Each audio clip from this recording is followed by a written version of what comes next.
New Zealand के खिलाफ पहले मैच में पाकिस्तान की हार के बाद दो बड़े प्लेयर, दो एक्सपीरियंस प्लेयर के साथ राब्ता किया गया है, उनको कॉल की गई है, उनको बुलाया गया है।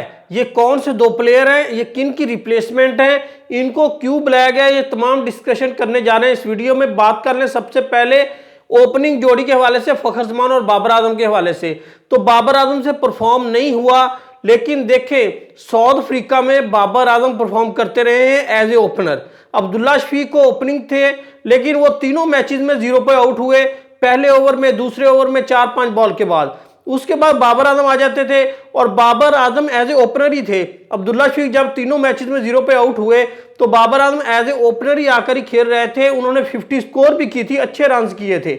ऐसी टफ कंडीशन में अगर प्लेयर अच्छे स्कोर कर सकता है बाबर आजम जैसा, तो पाकिस्तानी कंडीशन में क्यों नहीं कर सकता। मेरे ख्याल में बाबर आजम और फखर जमान का कॉम्बिनेशन जबरदस्त है, इसके साथ अब छेड़छाड़ी नहीं करनी चाहिए। यह बेहतरीन कॉम्बिनेशन है ओपनिंग के लिए। और चैंपियन ट्रॉफी सर पर है, इससे पहले आपको नहीं अब चेंज करने चाहिए और तजर्बे नहीं करने चाहिए। तजर्बे पहले ऑस्ट्रेलिया में कर लेते, साउथ अफ्रीका में कर लेते, जिम्बाब्वे में कर लेते, लेकिन अब इसके साथ छेड़छाड़ी नहीं करनी चाहिए ओपनिंग जोड़ी के साथ। लेकिन पाकिस्तान में ये रिवाज है कि जब हमारे एक मैच में कोई प्लेयर परफॉर्म नहीं करते तो उन पोजीशन, उन रिप्लेसमेंट, उन पोजीशन, जिन पोजीशन पर कोई बॉलर, कोई बैट्समैन परफॉर्म नहीं करते, तो उनको चेंज करने की तरफ बड़ा ट्रेंड चला जाता है कि इनको चेंज करें, इनकी जगह पे ये रिप्लेस कर दें। हालांकि ऐसी चीज़ नहीं होनी चाहिए। एक प्लेयर जब साउथ अफ्रीका में इतनी टफ कंडीशन में परफॉर्म कर सकता है तो पाकिस्तानी कंडीशन में क्यों परफॉर्म नहीं कर सकता। अब देखिए आकब जुवेद जो है वो यही चाहते थे कि ओपनिंग जोड़ी बाबर आजम और फखर जमान की रहे, लेकिन जो सिलेक्शन कमेटी है, मैनेजमेंट कमेटी, उन्होंने दो बड़े प्लेयर जो हैं, दो एक्सपीरियंस प्लेयर, उनको कॉल की है, उनको एनसीए में बुलाया है और फिटनेस टेस्ट देने के लिए कहा है। और ये बेसिक फिटनेस टेस्ट है कि ये बेसिक फिटनेस टेस्ट दें। और देखें ये इंडिकेट करता है कि आप दो प्लेयर जो बुला रहे हैं उनको कहीं ना कहीं आप एडजस्ट करने जा रहे हैं या चैंपियन ट्रॉफी में ट्राई नेशन के बाद। तो ये चेंजेस जो हैं 11 फरवरी की रात 12 बजे तक हो सकती हैं, इससे बाद कोई चेंजेस नहीं होंगी।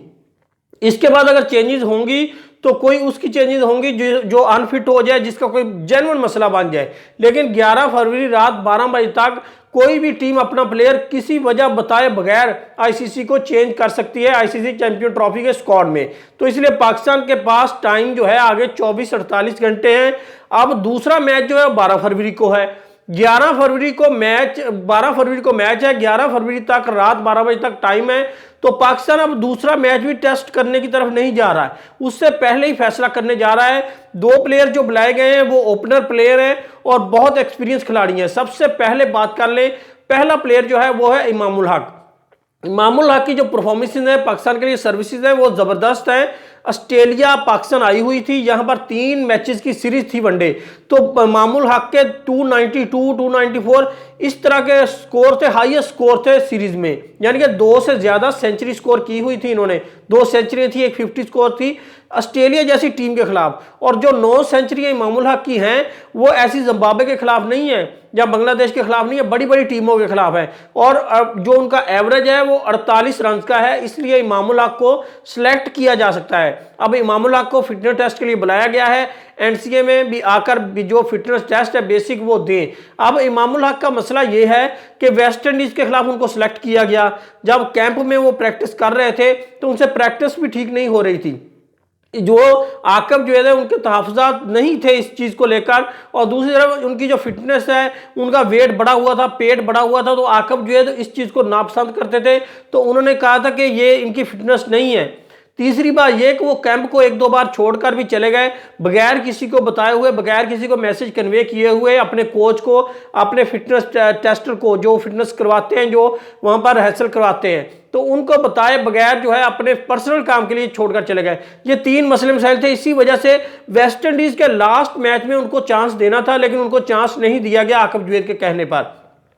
अब देखना यह है कि अगर Imamul Haq fitness test pass कर लेते हैं तो फिर सिलेक्शन कमेटी और आकब जुवैद के दरमियान क्या मामला तय पाते हैं, इमामुल हक को लेकर टीम के चैंपियन ट्रॉफी के लिए उनको स्क्वाड में शामिल करना है या नहीं शामिल करना। दूसरे जो प्लेयर हैं वो बहुत करीब हैं आकब जुवैद के और मोहसिन रजा नकवी के भी बहुत करीब है और फिटनेस भी उनकी जबरदस्त है, वो है शान मसूद।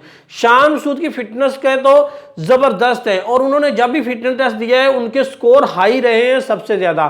तो वो परफॉर्मेंस जो है उनकी तो टेस्ट में वेस्ट इंडीज के खिलाफ, साउथ अफ्रीका के खिलाफ लास्ट मैच में सेंचुरी अच्छी रही है, टेस्ट में अच्छी रही है, तो वनडे में उनको भी आजमाया जा सकता है। लेकिन बात यह है कि आकब जुवैद और सिलेक्शन कमेटी इन दोनों में से किस प्लेयर को आईसीसी चैंपियन ट्रॉफी के लिए लेती है या बाबर आजम को ही चैंपियन ट्रॉफी के लिए ओपनिंग करवाई जाती है, ये देखना बाकी है। जो खबरें आ रही हैं वो ये हैं कि इन दोनों को कॉल की गई है, शान मसूद और इमामुल हक को, दोनों जो है एनसीए में आ रहे हैं और फिटनेस टेस्ट दे रहे हैं और पाकिस्तान के पास 24 से 48 घंटे हैं, अगर वो चेंज करना चाहे तो आईसीसी चैंपियन ट्रॉफी के जो स्क्वाड है उसमें चेंज हो सकती है। 11 फरवरी रात 12 बजे की डेडलाइन है।